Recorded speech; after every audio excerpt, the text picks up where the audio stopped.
सबसे पहले महादेव के चरणों में प्रणाम करती हूँ, मेरा प्रणाम स्वीकार हो। मैया पार्वती के चरणों में प्रणाम करती हूँ, मेरा प्रणाम स्वीकार हो। कार्तिक गणेश दोनों भैया के चरणों में प्रणाम करती हूँ, मेरा प्रणाम स्वीकार हो।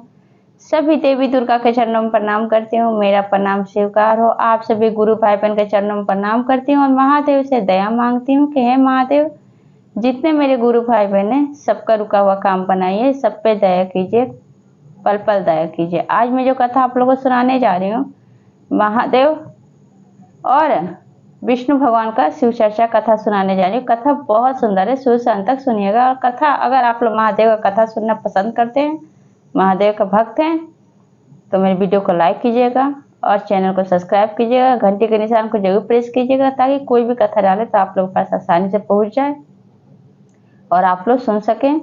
और दोस्तों में, रिश्तेदारों में शेयर कीजिएगा। कमेंट बॉक्स में हर हर महादेव जरूर लिखिएगा, क्योंकि भगवान का नाम बोलने से, लिखने से, सुनने से सारी कष्ट, सारी परेशानियां दूर होती है गुरु भाई बहन।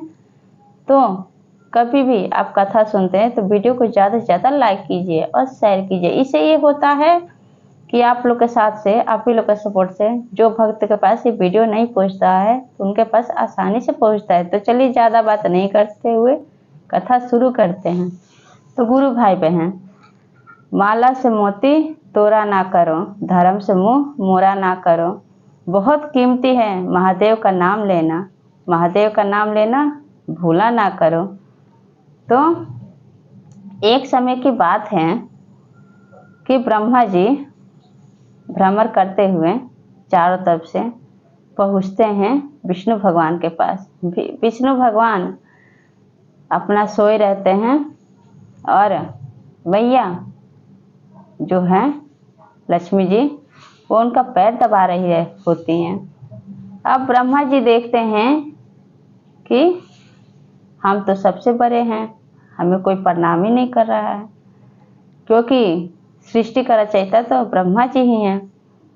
तो अब कहते हैं ब्रह्मा जी विष्णु भगवान से कि विष्णु जी उठिए, हमें प्रणाम नम तो कीजिए, हम आपसे बड़े हैं। तब विष्णु भगवान कहते हैं कि आप हमसे बड़े कैसे हुए? तो कहते हैं ब्रह्मा जी कि हम सृष्टि का रचयिता हैं, ये पूरा सृष्टि हम ही तो रचना किए हैं। तब कहते हैं विष्णु भगवान, आप सृष्टि का रचना किए हैं, रचयिता हैं, तो हम पालन करता हैं। आप सृष्टि रचे हैं तो हम पालन करता हैं, तो आप बड़े कैसे हुए? अब इस बात से ब्रह्मा जी को बहुत क्रोध आ जाता है कि हम बड़े हैं, हमें प्रणाम नहीं किए, हम इनके पास आए लेकिन बिल्कुल हमारा मान सम्मान नहीं किए। अब इस बात से गुरु भाई बहन दोनों में बहसा बहसी होने लगता है और दोनों में युद्ध छिड़ जाता है। दोनों आपस में लगते हैं लड़ाई करने। लड़ाई इतना करते हैं कि अपना अपना जो है, कोई तलवार चला रहा है, कोई अपना चक्र चला रहा है, मतलब घमासान युद्ध छिड़ जाता है। उसी समय क्या होता है गुरु भाई बहन के दोनों में, जब युद्ध बहुत घमासान छिड़ जाता है, तब वहाँ पे एक बहुत बड़ा सा, बहुत विशाल एक शिवलिंग प्रकट होता है। अब शिवलिंग को जब देखते हैं तो ये दोनों वहीं पे रुक जाते हैं, इनका दोनों का युद्ध खत्म हो जाता है। अब देखते हैं विष्णु भगवान, तो देखते हैं विष्णु भगवान तो कहते हैं कि ये क्या है? ब्रह्मा जी कहते हैं कि ये क्या है? तब दोनों कहते हैं कि इसका पता लगाने हम चलते हैं कि आखिर ये है क्या। अब वहां से दोनों का रास्ता अलग अलग होता है। वहां से विष्णु भगवान नीचे की तरफ जाने लगते हैं और जो ब्रह्मा जी थे वो ऊपर की तरफ जाने लगते हैं। तो विष्णु भगवान नीचे की तरफ जाने लगते हैं। शिवलिंग इतना विशाल था गुरु भाई बहन, आप लोग तो जानते हैं कि महादेव के लिंग का पूजा होता है। तब शिवलिंग को क्या करते हैं विष्णु भगवान कि अब चलते चलते चलते चलते चलते चलते चलते चलते थक जाते हैं, तो विष्णु भगवान वहीं पे रुक जाते हैं और शिवलिंग खत्म होने का नाम ही नहीं लेता है। अब ब्रह्मा जी हैं, वो भी ऊपर की तरफ जाने लगते हैं, चलते चलते चलते चलते चलते चलते शिवलिंग का कोई अंत का पता ही नहीं चलता रहता है।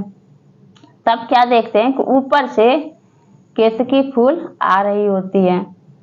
तो कहते हैं ब्रह्मा जी कि क्या तुम मेरी गवाह बनोगी, तुम बोलना। अगर विष्णु भगवान पूछते हैं तुमसे कि क्या इस शिवलिंग का इसका अंत का पता चला, तो कहना कि हाँ हमें पता चला। तो कहते हैं केतकी फूल कि नहीं, मैं विष्णु भगवान से झूठ नहीं बोल सकती हूँ। तब ब्रह्मा जी कहते हैं कि सोच लो, सृष्टि का रचयिता हम ही हैं, अगला जन्म में कौन सा रूप देना है वो हम ही जानते हैं, हम तय करेंगे। अब ये बात सुन के अब जो केतकी फूल होती है तो कहती है कि जैसा आप कहते हैं मैं वैसा ही कह दूंगी। तब क्या होता है गुरु भाई बहन, फिर ब्रह्मा जी और केतकी फूल फिर दोनों ऊपर की तरफ चलने लगते हैं। चलते चलते चलते चलते फिर ऊपर से एक कामधेनु गाय आती रहती है। जब आती रहती है कामधेनु गाय, तो कामधेनु गाय से भी कहते हैं ब्रह्मा जी क्या तुम मेरी गवाह बनोगी। तो कहती है कि हमें क्या करना होगा।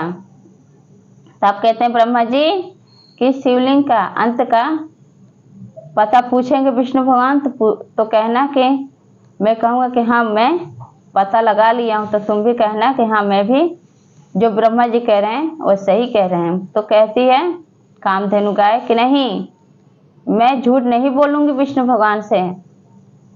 तब ब्रह्मा जी कहते हैं कि सोच लो, सृष्टि का रचयिता हम ही हैं, अगले जन्म में कौन सा रूप देना है ये सिर्फ मुझे ही पता है।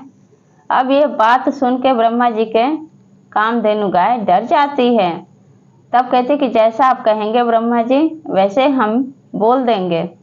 अब दोनों को क्या करते हैं ब्रह्मा जी, कामधेनु गाय को केतकी फूल को लेकर विष्णु भगवान के पास आते हैं। तो विष्णु भगवान के पास क्या होता है, संजोग से उसी समय महादेव प्रकट होते हैं। जब महादेव प्रकट होते हैं तो अब ब्रह्मा जी जो थे वो तो आश्चर्य में पड़ जाते हैं, क्योंकि सब देव हैं और वो महादेव हैं। वो आंख बंद जरूर किए होते हैं, उनका नाम भोलेनाथ है, लेकिन वो सब आंख बंद करते हुए पूरा दुनिया देख लेते हैं कि क्या चल रहा है, क्या हो रहा है, किसके मन में क्या है।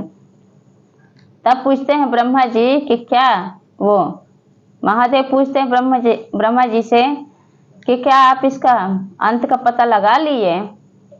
तब ब्रह्मदेव कहते हैं कि हाँ प्रभु, हमने पता लगा लिया है, और देखिए हम अपने साथ 2 गवाह भी ले आए हैं। तब केतकी फूल से पूछते हैं महादेव कि क्या तुम्हें पता है कि जो ब्रह्मा जी कह रहे हैं वो सत्य कह रहे हैं। केतकी फूल कहती है कि हाँ प्रभु, ब्रह्मा जी जो कह रहे हैं सत्य कह रहे हैं। अब सब बात तो महादेव सुन रहे होते हैं, सब बात तो महादेव जानते हैं। तब कहते हैं कि हमेशा तुम्हारा फूल हमारे ऊपर चढ़ता था, लेकिन आज के बाद मैं तुम्हें त्याग रहा हूँ। आज के बाद तुम्हारा फूल मेरे ऊपर कभी नहीं चढ़ेगा, क्योंकि महादेव जानते थे कि केतकी फूल झूठ बोल रही है। महादेव के ब्रह्मादेव के सिखाने में केतकी फूल झूठ बोल रही है। तो गुरु भाई बहन कहते हैं तुम्हारा फूल बस एक बार चढ़ेगा, वो भी गणेश पूजा से 4 दिन पहले मात्र एक बार तुम्हारा फूल चढ़ेगा मेरे ऊपर। उसके बाद कभी भी तुम्हारा फूल मेरे ऊपर नहीं चढ़ेगा, तुम्हें मैं त्याग रहा हूँ। तब पूछते हैं महादेव कामधेनु गाय से कि क्या तुम्हें पता है, इसके अंत का पता चल गया है, शिवलिंग का अंत का पता पूछ रहे थे महादेव। तो तब क्या होता है कि अब ब्रह्मा जी को बहुत लज्जित महसूस होता है। अब वो सोचते हैं कि मैं झूठ बोल रहा हूँ, तो महादेव तो देव के देव हैं, 3 लोक के मालिक हैं, सब जितने भी हैं सबके मालिक एक वो महादेव हैं। अब क्या होता है गुरु भाई बहन, क्या वो जो महादेव थे उनसे ब्रह्मदेव हाथ जोड़ के विनती करते हैं और कहते हैं कि हे महादेव, आप हमें माफ कर दीजिए, हम इसके अंत का पता नहीं लगा पाए। तब कहते हैं महादेव, तब आप बड़े कैसे हुए? आप दोनों में युद्ध हो रहा है, आप में विष्णु में, आप दोनों बड़े कैसे हुए? माना कि आप सृष्टि का रचयिता हैं, विष्णु भगवान पालन करता है, लेकिन सबसे बड़े तो हम हैं, हम देव के देव महादेव हैं, पूरा दुनिया हम चलाते हैं, सबका दुख तकलीफ हम दूर करते हैं। तो कहते हैं महादेव कि आप दोनों बराबर के हिस्सेदार हैं, आप बराबर हैं। आप महादेव कहते हैं ब्रह्मा जी से कि आप और विष्णु दोनों बराबर का हकदार हैं। तब समझ में आता है ब्रह्मदेव को कि हाँ, मैं अगर सृष्टि का रचना करता हूँ तो विष्णु भगवान पालन करता है, और सबसे बड़े हैं वो महादेव हैं। तो इसलिए गुरु भाई बहन कि सबके मालिक एक, वो है महादेव। जिसके जीवन में कोई भी दुख है, तकलीफ है, कोई संकट है, कोई विपदा है, अगर महादेव का सच्चा शिष्य होता है, सच्चा भक्त होता है, भगवान का पूजा पाठ करता है, इंसान का जन्म बहुत मुश्किल से मिलता है गुरु भाई बहन। तो भगवान का नाम कभी जपना नहीं भूलना चाहिए, भगवान का पूजा करना कभी नहीं भूलना चाहिए, भगवान का आस्था जरूर रखना चाहिए। अगर भगवान पे आपका अटूट विश्वास है और भगवान के शिव शिष्य हैं आप, तो महादेव हमेशा आपकी रक्षा करेंगे, हमेशा दुख परेशानी से आपको बचा के रखेंगे, आपके पूरे परिवार पे अपना दया कृपा बना के रखेंगे।